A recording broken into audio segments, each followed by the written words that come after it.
Welcome back to Middle East in Depth. Today we will be looking at the situation in Iraq under the ISIS and the new ISIS campaign that has been launched in London yesterday.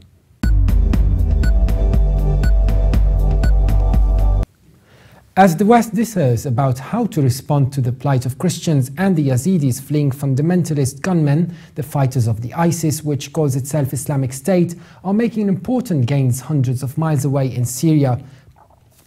Patrick Cockburn says in the last 2 days ISIS have taken the towns of Turkmenbari and Akhtarin, 30 miles from Aleppo, enabling them to take over the strategically valuable country on the way to the Turkish border. The ISIS offensive started on Tuesday, reinforcing the position of the movement as the dominant force in the military opposition to President Bashar al-Assad. ISIS already controls 1/3 of the country, including most of its oil wells, while Sunni rebel groups hostile to ISIS are fleeing, disintegrating or joining the victors. These little reported developments in Syria illustrate how far the US and the UK and their allies are from developing a strategy to deal with ISIS and the rapidly expanding Caliphate, now encompassing much of northern Syria and Iraq. Western policy in the two countries remains contradictory and self-defeating. In Iraq, the West supports the government in Baghdad and its counterparts in the quasi-independent Kurdistan Regional Government, the KRG, in their battle to stop ISIS. But in Syria, Western policy is to weaken and displace President Assad. The writer concludes the Sunni Arabs in Iraq number 5 or 6 million, and the evidence is that they still back the ISIS-led revolt. Many Sunni are alienated by the bloodthirsty savagery and crude ideology of the ISIS, but there is no sign of this happening yet. Suspicion of a Shia-dominated Baghdad government runs high, particularly as the Sunni fear that if it retakes their cities. Meanwhile, in London, police were today probing leaflets handed out in the West End by radical students encouraging British Muslims to join the Islamic State. The Evening Standard and other British media are reporting on the matter. Dozens of the leaflets were circulated on Oxford Street last night, saying it is the responsibility of Muslims to pledge allegiance to the Caliph, a reference to Abu Bakr al-Baghdadi, the self-appointed leader of the extremists waging a murderous campaign across northern Iraq. Images of the group were posted on Twitter by users angered by the claims, including one British Muslim who claimed she had been racially abused after challenging the group. The men from Luton are former students of band cleric Omar Bakri and firebrand preacher Anjem Choudary. The Scotland Yard today confirmed it was assessing whether the contents of the leaflets are in breach of anti-terrorism laws.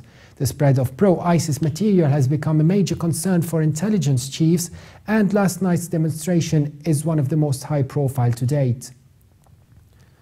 And now we are joined by British Islamic scholar Anjem Choudary to discuss the matter.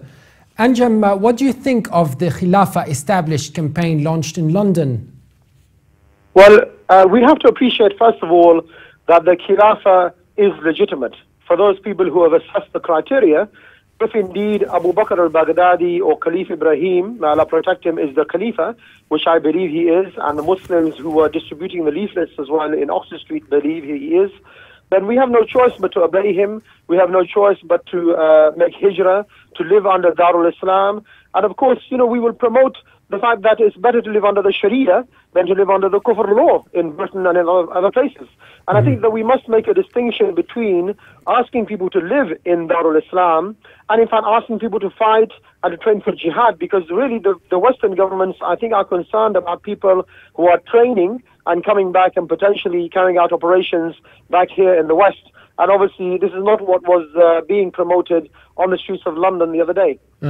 And we have seen young people intrigued by this campaign and curious to learn more, and few new generation Muslims even excited about the Khilafah. How would you assess the success of this campaign compared to others, for instance, common in London, Scientology campaigns or the likes?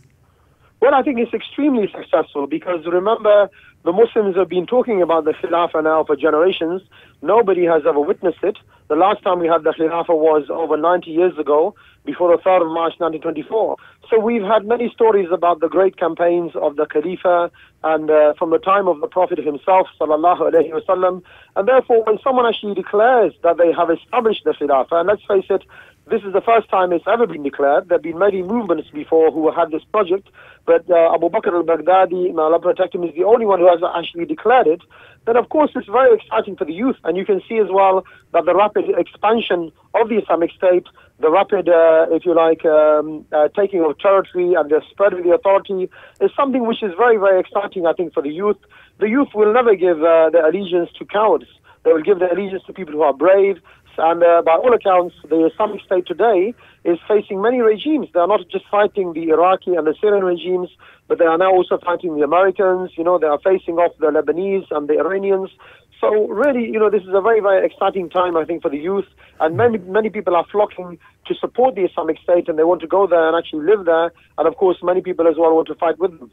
Yes, ISIS in Iraq is seen as an apartheid-style system that differentiates between Muslims and other religions. Christians were persecuted under ISIS in Iraq, and crosses weren't allowed to be seen on churches. And in Mosul, Christians have been eradicated.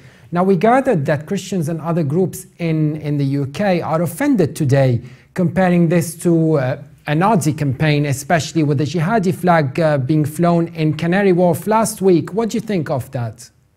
Well, I think there's a lot of misinformation, quite frankly. We can argue about the facts, but what I know from the people who are actually living in the Islamic State, that many Christians are returning to live under the Sharia, and in fact nobody is killing women or children. They are offering to the non-Muslims to embrace Islam and to be our brothers and sisters, and if they do not want to, then to obey the law of the land. And as everybody knows, part of the law of the land is to pay the jizya. Yeah, they get taxed for paying for being Christians, basically, while here in the UK, you don't pay an extra tax for being Muslim, do you? Well, can I just finish this point? Yes, because of course. The jizya, in fact, is much less than the zakat that the Muslim will pay.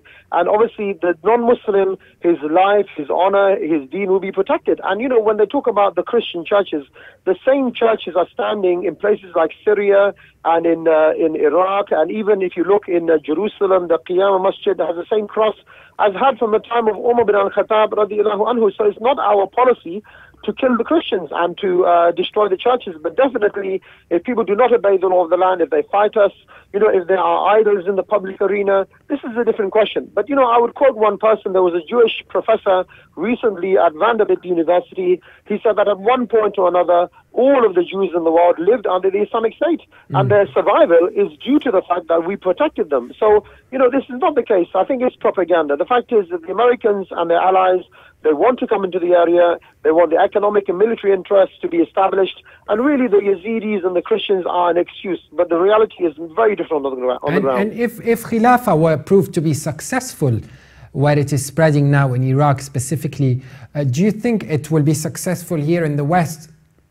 Of course, you know, I mean, if you look at the first Islamic State that was established by the Messenger Muhammad sallallahu alaihi wasallam himself, within one generation, you know, Tariq bin Ziyad was knocking on the doors of Spain and establishing the Sharia in Andalusia. So this is the rapid expansion. And what about London? Sorry? What about London, which seems to be very tolerant to thoughts I believe this is Khilaf al-Rashida ala minhaj al-Nubuwah, meaning on the lines of the Prophet himself, sallallahu alaihi wasallam. I believe it's going to come to the West and even in London.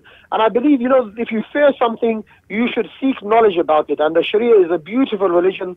It protects everybody. And really, if we can remove these corrupted taghut, you know, oppressive regimes around the world, I think it will be much better for the whole of mankind. Islam, you know, and the Messenger Muhammad sallallahu alaihi wasallam is for the whole of mankind. Every prophet was sent to his own people, and yet Islam is for everybody. So really, the West should look forward to this. If they knew about Islam, I think they would want to live under the Sharia. Yes, Anjem, but the UK today is fighting ISIS. They send Royal Air Force power to Iraq, and they want to stop the ISIS. So, but at the same time, you are promoting ISIS in the UK, in central London. Well, don't you think this is a little bit un-British? No.